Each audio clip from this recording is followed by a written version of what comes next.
আমি তো বলবো এটা মোদিজি এমন ম্যাজিক ফিগার করে দিয়েছেন, এমন পরিস্থিতি করে দিয়েছেন যে মানিক সরকারকে বাধ্য হতে হয়েছে। যেখানে দেখেছি আমরা মানিক সরকার একটা আদর্শের লড়াই করত, আমরা সারা ভারতবর্ষে মানিক সরকারের একটা চেহারা ছবি সমস্ত জায়গায় যে সত্যবান, সত্যনিষ্ঠা, আদর্শ, এরকম পুরুষ একটা মানুষের কাছে একটা ছবি ছিল। কিন্তু আজকে ওনার দুর্ভাগ্য এরকম অবস্থা যে উনি বাড়ি থেকে বেরিয়ে কংগ্রেসের জন্য ভোট ভিক্ষার জন্য ওনাকে বাড়ি থেকে বেরোতে হয়েছে। এটা এর থেকে দুর্ভাগ্যের আর কি হতো। জোট কংগ্রেস সিপিএম কে তাদের প্রায়শ্চিত্ত করার সুযোগ দিতে হবে, তাদেরকে প্রায়শ্চিত্ত করতে হবে। এই ত্রিপুরা রাজ্যের মানুষের কাছে, সকলের কাছে ক্ষমা চাইতে হবে। তারা কিসের সাথে, কাদের সাথে আজকে এই অশুভ আঘাত করেছে। আগামী লোকসভা নির্বাচনে আমাদের পূর্ব এবং পশ্চিম আসনে প্রার্থীদেরকে বিপুল ভোটে জয় করার জন্য আমি আহ্বান রাখছি এবং তখনই তাদের প্রতি, এই কংগ্রেস সিপিএম এর প্রতি তাদের যে অশুভ জোর, তাদের বিরোধিতা তখনই সম্ভব হবে যখন আমরা তাদেরকে জামানত বাজেয়াপ্ত করে আমাদের দুটি আসনে পদ্ম ফুল ফুটিয়ে মোদিজির হাতকে শক্তিশালী করব।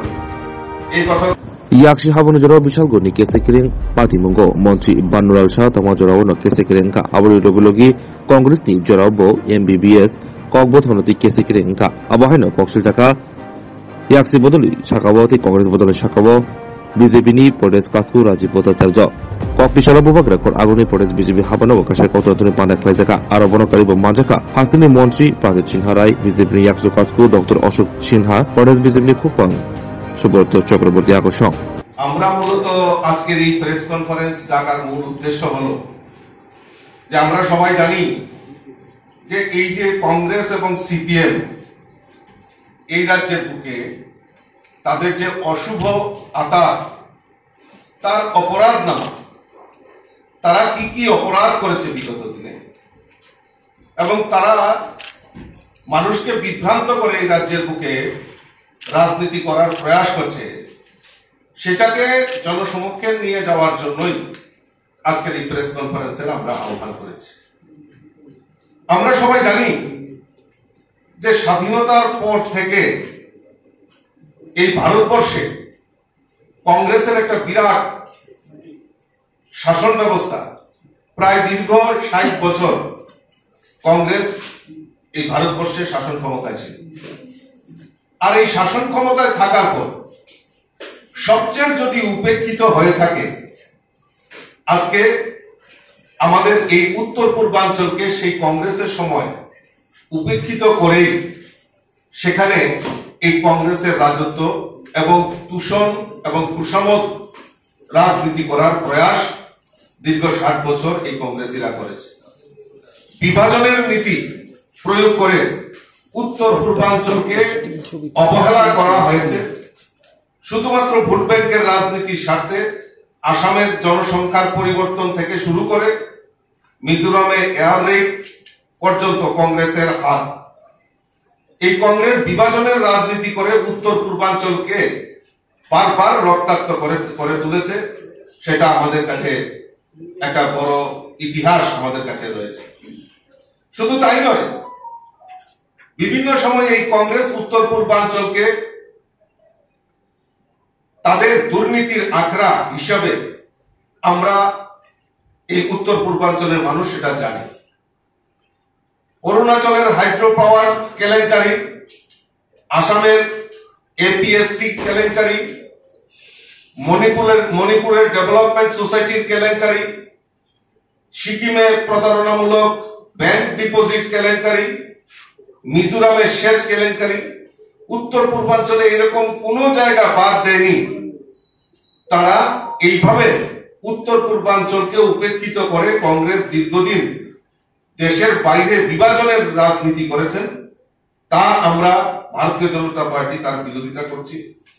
কংগ্রেস কয়েক দশক ধরে ভারতের ঐতিহ্য, সংস্কৃতি, ধর্ম এবং মূল্যবোধ, খ্যাতি ও গৌরবকে নির্লজ্জভাবে বিসর্জন দিয়ে চীনের রাজনৈতিক ক্ষমতাকে শক্তিশালী করে তোলার ঘৃণ্য পরিকল্পনা বাস্তবায়ন করে চলছে। বিগত 60 বছরে কংগ্রেস উত্তরাধিকার সূত্রে আসা অত্যাচারের কথা আজও মানুষ, উত্তর পূর্বাঞ্চলের মানুষ ভুলতে পারে না। আসামে একাধিক বোমা হামলা থেকে শুরু করে মণিপুরে একাধিক ভুয়ো এনকাউন্টার, ত্রিপুরাতে উজান ময়দানের মতো কুখ্যাত ঘটনা এবং বারবার এই উত্তর পূর্বাঞ্চলের মধ্যে ত্রিপুরা রাজ্যে বৈরী সন্ত্রাসকে প্রাধান্য দিয়ে কংগ্রেস সেই সময় রাজনীতি করেছে। সেই বিভাজনের রাজনীতি করে উত্তর পূর্বাঞ্চলকে ভারতবর্ষের মূল ভূখণ্ড থেকে পিছিয়ে রাখা হয়েছে। আমরা সৌভাগ্যবান, আমাদের দেশের যশস্বী প্রধানমন্ত্রী নরেন্দ্র মোদীজির নেতৃত্বে এই ভারতবর্ষে প্রধানমন্ত্রী হওয়ার পর প্রথম যে পদক্ষেপ নিয়েছে এই উত্তর পূর্বাঞ্চলকে ডেভেলপমেন্ট করার জন্য। আর এখন পর্যন্ত আমাদের ভারতবর্ষের যশস্বী প্রধানমন্ত্রী নরেন্দ্র মোদীজি এই উত্তর পূর্বাঞ্চলে মোট 60 বার আমাদের এই ভারতবর্ষের উত্তর পূর্বাঞ্চলে মাননীয় প্রধানমন্ত্রী সফর হয়েছে। আমরা দেখেছি উত্তর পূর্বাঞ্চলের কংগ্রেস প্রায় 60 বছর শাসনকালে এই উত্তর পূর্বাঞ্চলে 9টি বিমানবন্দর তৈরি করেছে, কিন্তু আমাদের মোদীজির নেতৃত্বে সরকার পরিচালিত হওয়ার পর এই দীর্ঘ 10 বছরে 8টি নতুন বিমানবন্দর নির্মাণ করার ব্যবস্থা আমাদের মোদীজি সেখানে করেছে। এবং শুধু উত্তর পূর্বাঞ্চলের মধ্যে এই পার্বত্য রাজ্য ত্রিপুরা, এই ত্রিপুরাকেও ডেভেলপ করার জন্য চাহে যোগাযোগ ব্যবস্থাই হোক এবং বিভিন্ন ইন্ডাস্ট্রির ক্ষেত্রেই হোক এবং সমস্ত উত্তর পূর্বাঞ্চলকে একটা করিডোরের মাধ্যমে অষ্টলক্ষ্মী যেটাকে বলা হয়, এই অষ্টলক্ষ্মীর মাধ্যমে ডেভেলপ করার যে প্রয়াস আমাদের ভারতবর্ষের প্রধানমন্ত্রী সেটা করেছে। আজকে আমরা যদি দেখি এই কংগ্রেস এবং সিপিএম এই ত্রিপুরা রাজ্যে অশুভ আঘাত করেছে। একটা প্রবাদ আছে যে চুরে চুরে মাস্তাত ভাই। রাজ্যের দিশাহীন উন্নয়ন বিরোধী একটা জোট তৈরি হয়েছে। ক্ষমতার লোভে এবং রাজনৈতিক অস্তিত্ব রক্ষার তাগিদে কংগ্রেস ও সিপিএম এর শীর্ষ নেতৃত্বরা একজোট হয়েছে। 2023-এর বিধানসভা নির্বাচনে আমরা তার রেজাল্ট দেখতে পেয়েছি। মানুষ তাদেরকে প্রত্যাখ্যান করেছে, কারণ এই কমিউনিস্টরা দীর্ঘ টানা 25 বছর, তার আগে 10 বছর এই রাজ্যের বুকে রাজত্ব করেছে।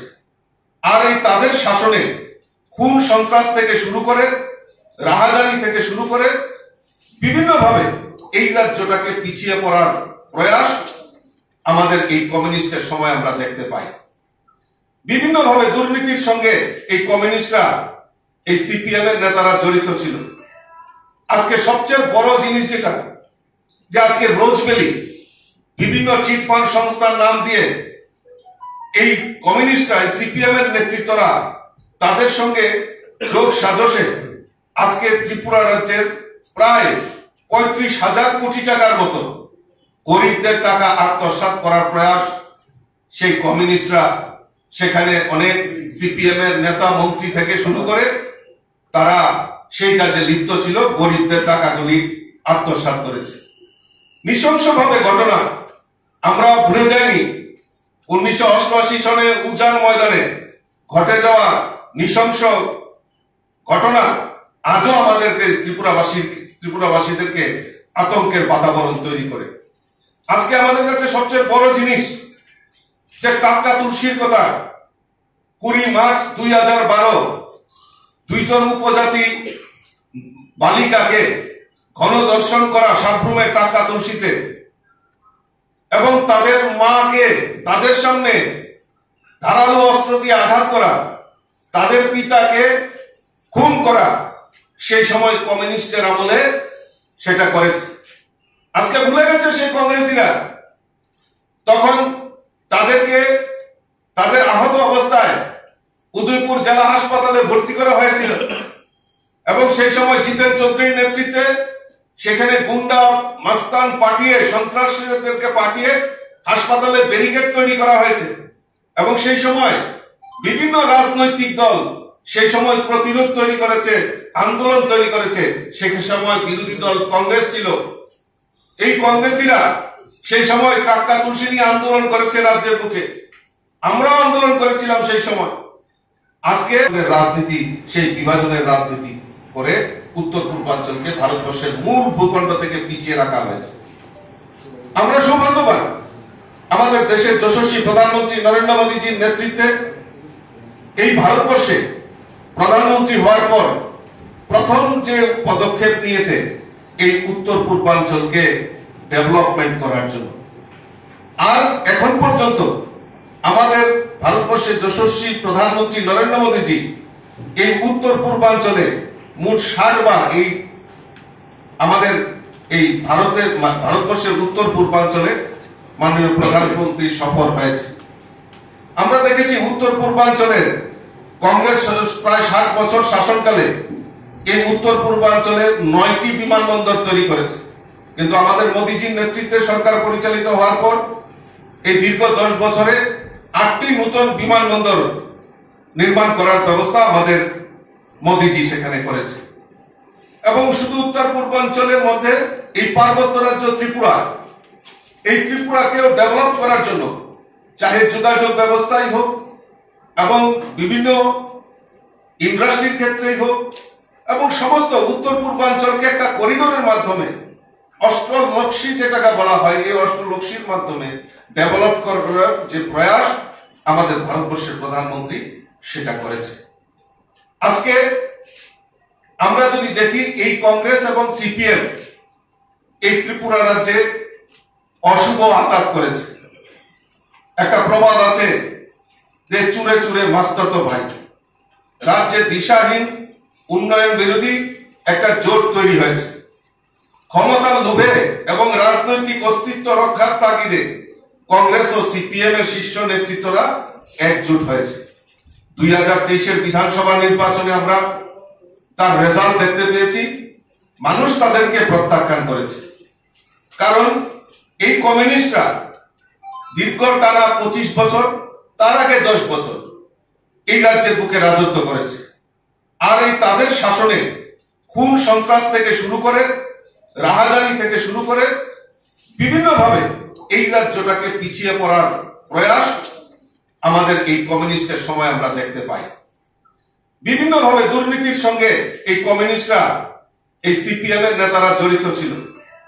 আজকে সবচেয়ে বড় জিনিস যেটা, যে আজকে রোজবেলি বিভিন্ন চিটফান্ড সংস্থার নাম দিয়ে এই কমিউনিস্টরা, সিপিএম এর নেতৃত্বরা তাদের সঙ্গে যোগ সাজসে আজকে ত্রিপুরা রাজ্যের প্রায় 35,000 কোটি টাকার মতো গরিবদের টাকা আত্মসাৎ করার প্রয়াস সেই কমিউনিস্টরা, সেখানে অনেক সিপিএম এর নেতা মন্ত্রী থেকে শুরু করে তারা সেই কাজে লিপ্ত ছিল, গরিবদের টাকাগুলি আত্মসাৎ করেছে।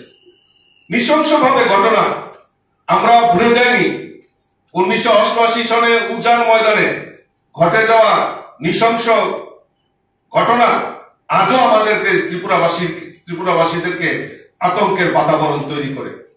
আজকে আমাদের কাছে সবচেয়ে বড় জিনিস যে টাক্কা তুলসীর কথা, 20 মার্চ 2012 দুইজন উপজাতি বালিকাকে গণধর্ষণ করা সাবরুমের টাক্কা তুলসীতে, এবং তাদের মাকে তাদের সামনে ধারালো অস্ত্র দিয়ে আঘাত করা, তাদের পিতাকে খুন করা, সেই সময় কমিউনিস্টের আমলে সেটা করেছে।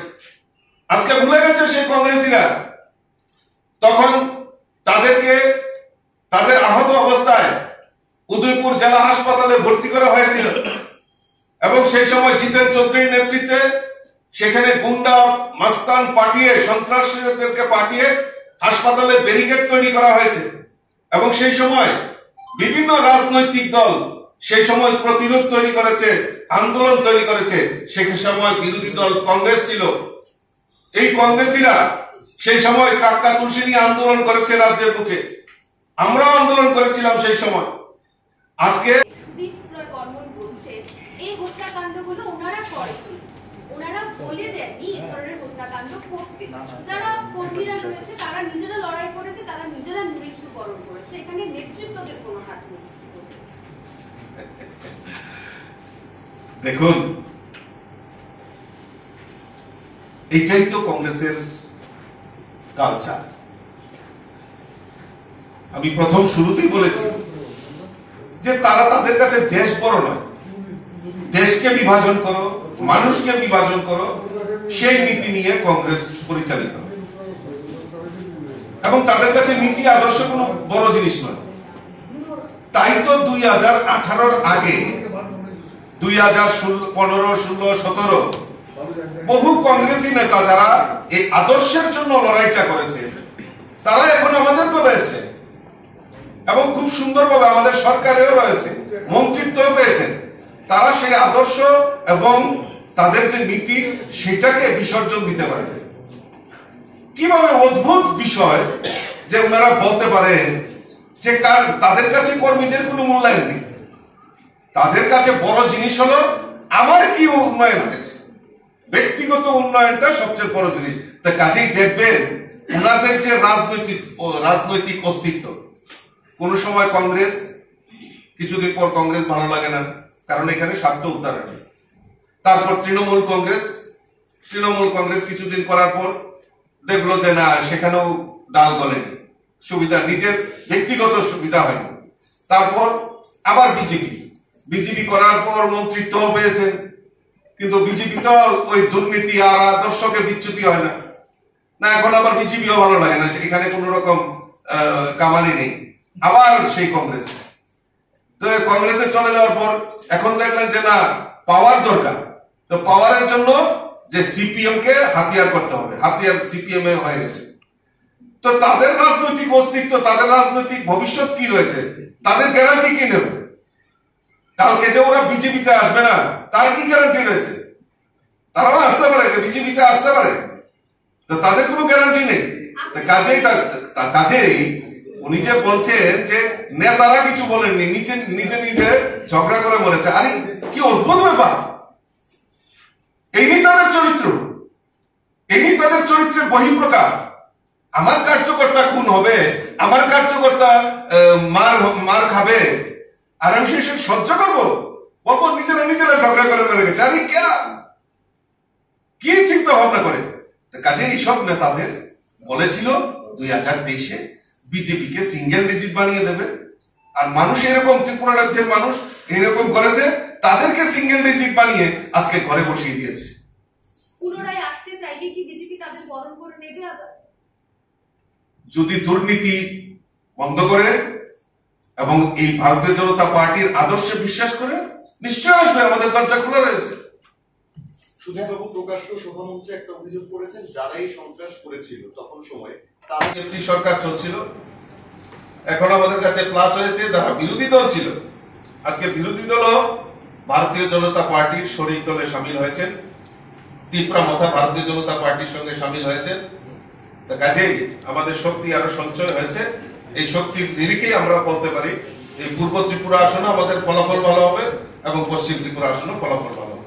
প্রাক্তন যিনি মুখ্যমন্ত্রী ছিলেন মানিক সরকার, উনি এখন বলছেন কংগ্রেসকে ভোট দেওয়ার জন্য, সেই বিষয়ে আপনার কি মতামত রাখবেন? এটা তো মোদিজির কারণ। আমি তো বলবো এটা মোদিজি এমন ম্যাজিক ফিকার করে দিয়েছেন, এমন পরিস্থিতি করে দিয়েছেন যে মানিক সরকারকে বাধ্য হতে হয়েছে। যেখানে দেখেছি আমরা মানিক সরকার একটা আদর্শের লড়াই করত, আমরা সারা ভারতবর্ষে মানিক সরকারের একটা চেহারা, ছবি সমস্ত জায়গায়, যে সত্যবান, সত্যনিষ্ঠা, আদর্শ, এরকম পুরুষ একটা মানুষের কাছে একটা ছবি ছিল। কিন্তু আজকে ওনার দুর্ভাগ্য এরকম অবস্থা যে উনি বাড়ি থেকে বেরিয়ে কংগ্রেসের জন্য ভোট ভিক্ষার জন্য ওনাকে বাড়ি থেকে বেরোতে হয়েছে। এটা এর থেকে দুর্ভাগ্যের আর কি হতে পারে? তাহলে কি মানিক সরকার আদর্শচ্যুত হয়েছে? অবভিয়াসলি রাজীব বাবু, যেই ধরনের ঘটনা, জিতেন বাবু নিশ্চয়ই টাকা তুলসীর ঘটনা ভুলে যায়নি, আর সুদীপ বাবুও নিশ্চয়ই ভুলে যায়নি। তারা দুই একই মঞ্চে এখন এসে বক্তব্য রাখছেন। এটা মানুষের, ত্রিপুরা রাজ্যের মানুষ কোনোদিনে মেনে নিতে পারে না। আজকে আমরা যদি দেখি সিপিএম এর সময় চাঁদা এবং ঝান্ডা সিপিএম এর মূল আসল পরিচয়। আমরা যদি দেখি এই রাজ্যের বুকে আজকে কংগ্রেস করার সুবাদে 25টা বছর টানা কমিউনিস্টের শাসনকালে কতগুলি খুন এই ত্রিপুরা রাজ্যে সংগঠিত হয়েছে। আর তাদের মন্ত্রী, সিপিএম এর মন্ত্রী বিমল সিনহা হত্যা হয়েছে, পরিমল সাহা চরিলামের কংগ্রেসের বিধায়ক উনি হত্যা হয়েছেন, বিধায়ক মধুসূদন সাহা, প্রাক্তন বিধায়ক মধুসূদন সাহা হত্যা হয়েছে। আজকে বহু কংগ্রেসী এই কমিউনিস্টের শাসনে, কমিউনিস্টের ঘাতক বাহিনী দ্বারা নিহত হয়েছে, নতুবা ত্রিপুরা রাজ্য থেকে রাজ্যান্তরী হতে হয়েছে। আজকে কাদের স্বার্থে ওই কংগ্রেসীদের অপরাধ, মানে কংগ্রেস করার সুবাদে তাদের অপরাধ একটাই ছিল, তারা বিরোধী দল করত, তাদেরকে নৃশংসভাবে হত্যা করেছে, নতুবা রাজ্যান্তরী হতে হয়েছে। আজকে প্রশ্ন রাখতে চায় ঐশ্বদীপ বাবুদের, প্রশ্ন রাখতে চায় সেই কংগ্রেসী পরিবারগুলি যারা নিহত হয়েছেন, যারা কমিউনিস্টের দ্বারা আক্রান্ত হয়েছেন, আজকে তাদের কাছে প্রশ্ন রাখতে চায় যে কাদের সাথে তারা ওই রাজনৈতিক আদা সিপিএম এর লেজর বৃদ্ধি করার জন্য তারা একযুগে এক জায়গায় আজকে রাজনৈতিক নির্বাচনে লড়াই করছে, তার ইতিহাসটা আমরা বলে যাইনি। আমাদের এই রাজ্যে শ্যাম হরি শর্মা সেই সময় জুট পিরিয়ডের সময় নৃশংসভাবে ওনাকে হত্যা করা হয়েছিল, উপনির্বাচনে উনি প্রার্থী হয়েছিলেন। আমরা ভুলে যাইনি চান মোহন ত্রিপুরা, আমাদের ভিলেজ কমিটির একজন নির্বাচিত জনপ্রতিনিধি, এই কমিউনিস্টের ঘাতক বাহিনীরা নৃশংসভাবে হত্যা করেছে।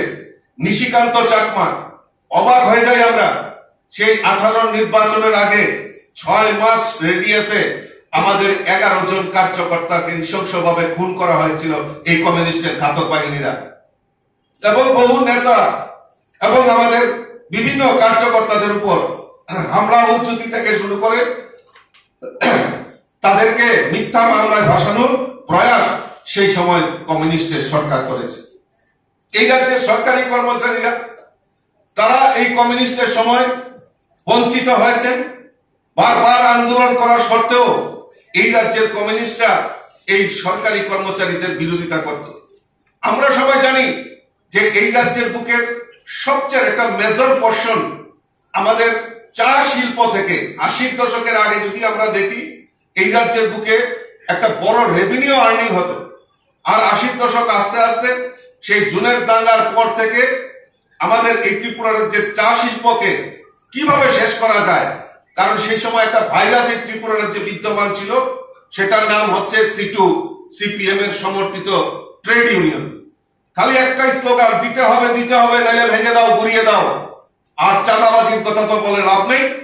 এই শ্রমিকদেরকে লেলিয়ে এই কমিউনিস্টরা সেই সময় সিটুর নাম দিয়ে এই রাজ্যের বুকে কম অত্যাচার করেনি। আজকে এই কংগ্রেসীরা হয়তো ভুলে গেছেন তাদের সেই যে আমাদের কমিউনিস্টের যে শাসন ব্যবস্থায় কিভাবে মানুষকে এই রাজ্যের বুকে অত্যাচার করা হয়েছে। আজকে দুর্নীতির কথা বলে লাভ নেই, জল জল করে এই কমিউনিস্টের দুর্নীতির কথা মানুষ সবাই জানে। আমি তো প্রথমেই বলেছিলাম যে চিট ফান্ডের কথা, নতুন করে আরো অনেক আমাদের সামনে তুলে এসছে।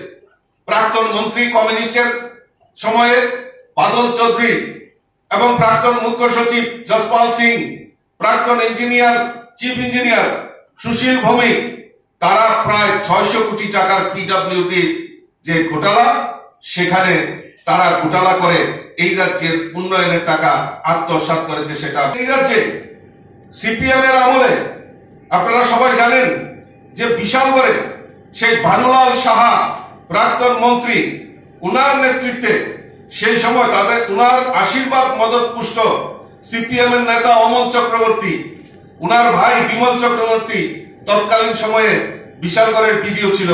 প্রায় 170 কোটি টাকার কেলেঙ্কারির সঙ্গে সেই বিশালগড়ের বিডিও জড়িত ছিল। আমরা যদি দেখি শুধু এই কমিউনিস্ট নয়, এই কংগ্রেসের সময়ও আজকে এই ত্রিপুরা রাজ্যে দুর্নীতি হয়েছে। প্রাক্তন মুখ্যমন্ত্রী সেই সময়কার কংগ্রেসের জোট পিরিয়ডের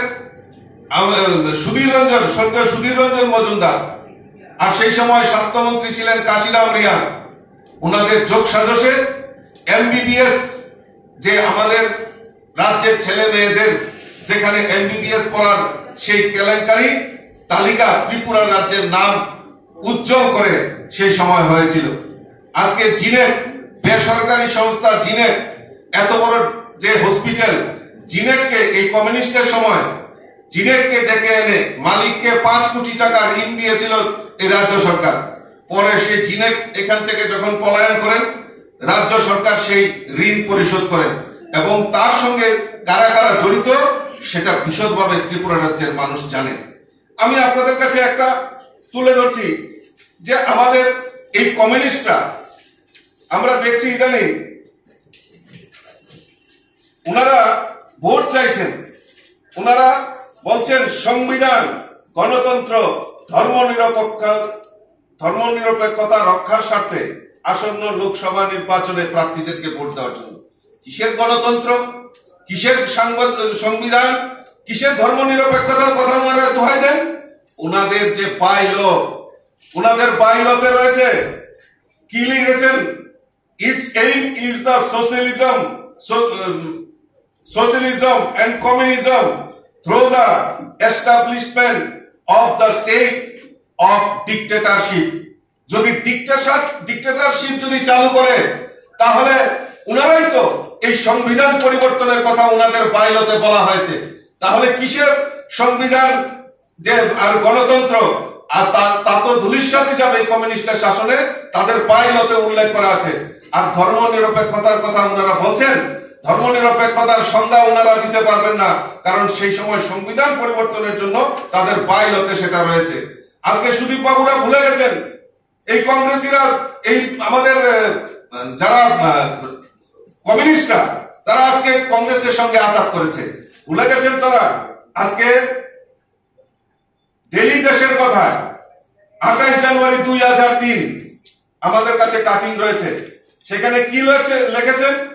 দুষ্মন্ত নারায়ণ পাড়ায় কংগ্রেস এনএলএফটির পরিকল্পিত গণহত্যার বিরুদ্ধে। আজকে সেই গণহত্যার আপনারাই বলছিলেন, আপনাদের পত্রিকা কাটিং, সেখানে আপনারা লিখেছেন যে কংগ্রেস এবং এনএলএফটির পরিকল্পিত গণহত্যার বিরুদ্ধে। তাহলে কোথায় গণহত্যার, যারা গণহত্যার জন্য দায়ী তাদের সঙ্গে আপনারা আঘাত করেছেন, কিসের সাথে? এটা ত্রিপুরা রাজ্যের মানুষ জানতে চায়। আজকে দৈনিক সংবাদে ধর্ষিতা উপজাতি মহিলাদের কোর্টের দরজা দেখিয়ে দিলেন মুখ্যমন্ত্রী, সেই সময় মানিক সরকারের। এটা আমাদের কথা নয়, আমাদের কথা নয়। আজকে এখানে উল্লেখ করা আছে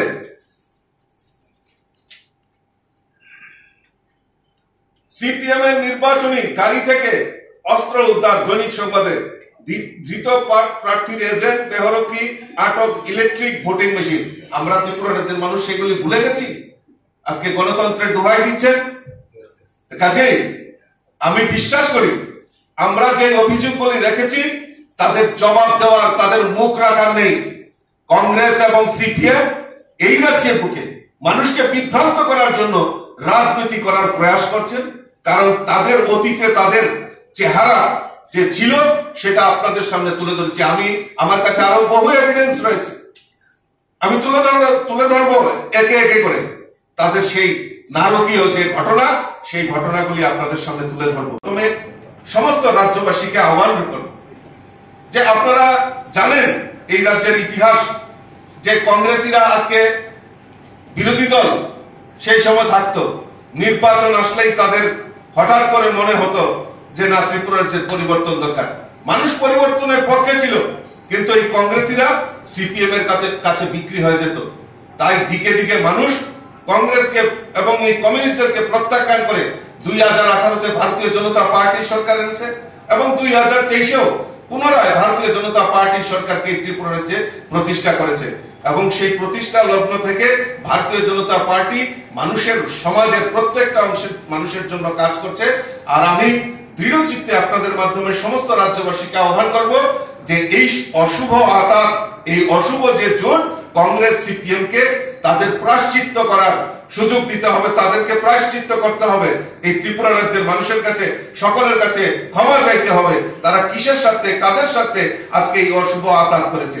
আগামী লোকসভা নির্বাচনে আমাদের পূর্ব এবং পশ্চিম আসনে প্রার্থীদেরকে বিপুল ভোটে জয় করার জন্য আমি আহ্বান রাখছি এবং তখনই তাদের প্রতি, এই কংগ্রেস সিপিএম এর প্রতি তাদের যে অশুভ জোট, তাদের বিরোধিতা তখনই সম্ভব হবে যখন আমরা তাদেরকে জামানত বাজেয়াপ্ত করে আমাদের দুটি আসনে পদ্ম ফুল ফুটিয়ে মোদিজির হাতকে শক্তিশালী করব।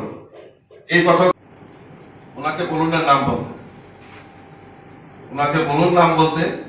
বিজেপি সন্ত্রাসে বিশ্বাস করে না, তার প্রমাণ রয়েছে। 2023-এর বিধানসভা নির্বাচন আপনারাই তো প্রেস মিডিয়া, আপনারাই তো কভার করেন, সমাজের প্রতিবিম্ব আপনারা, সমাজের কাছে আপনারা সমস্ত বার্তা পৌঁছে দেন। আপনারা বলুন তো যে 2023-এর বিধানসভা নির্বাচন একটাও রাজনৈতিক খুন, রাজনৈতিক সন্ত্রাস হয়েছে কিনা, এবং নির্বাচনের পরেও এই ত্রিপুরার যে কোনো জায়গায় রাজনৈতিক সন্ত্রাস কোনো জায়গায় হয়নি এখন পর্যন্ত না, টিল না। ভারতীয় জনতা পার্টি সন্ত্রাসে বিশ্বাস করে না, এবং যদি সন্ত্রাসী আসেও ভারতীয় জনতা পার্টি এমন জিনিস যে সমস্ত কিছু ভুলে, দুর্নীতি, সন্ত্রাস সমস্ত কিছু ভুলে ভারতীয় জনতা পার্টিতে সামিল হয়, আর মূল একটাই লক্ষ্য থাকে মানুষের জন্য কাজ করা। নমস্কার, ধন্যবাদ। রাজীব বাবু, কালকে মালদা এলাকার মধ্যে দেখা গেছে ত্রিপুরা মতো কর্মী যারা বিজেপি কর্মী 3-4 জন আহত হয়েছে, এটা কত অবগত আছেন জানেন? না, সেটা আমাদের জেলা লেভেলে সেটা দেখছেন, আমরা কথা বলছি। রাজীব বাবু, পূর্ব ত্রিপুরা আসনের আরো মনোনয়ন ত্রুটি করার পর দেখা গেছে আইএনপিটি থেকে একজন ক্যান্ডিডেট রয়েছে। যেহেতু ত্রিপুরা মতো বিজেপির সঙ্গে জড়িত, আইএনপিটির নেতৃত্ব জড়িত, তো ত্রিপুরা পূর্ব ত্রিপুরার আসনটা কিভাবে দেখছেন যে আইএনপিটির একজন ক্যান্ডিডেট নির্বাচনী লড়াইয়ের মাধ্যমে নিজে? আমি খোঁজ খবর নেবো, আমি সে উপরে খুব একটা। ওকে, থ্যাংক ইউ, ধন্যবাদ।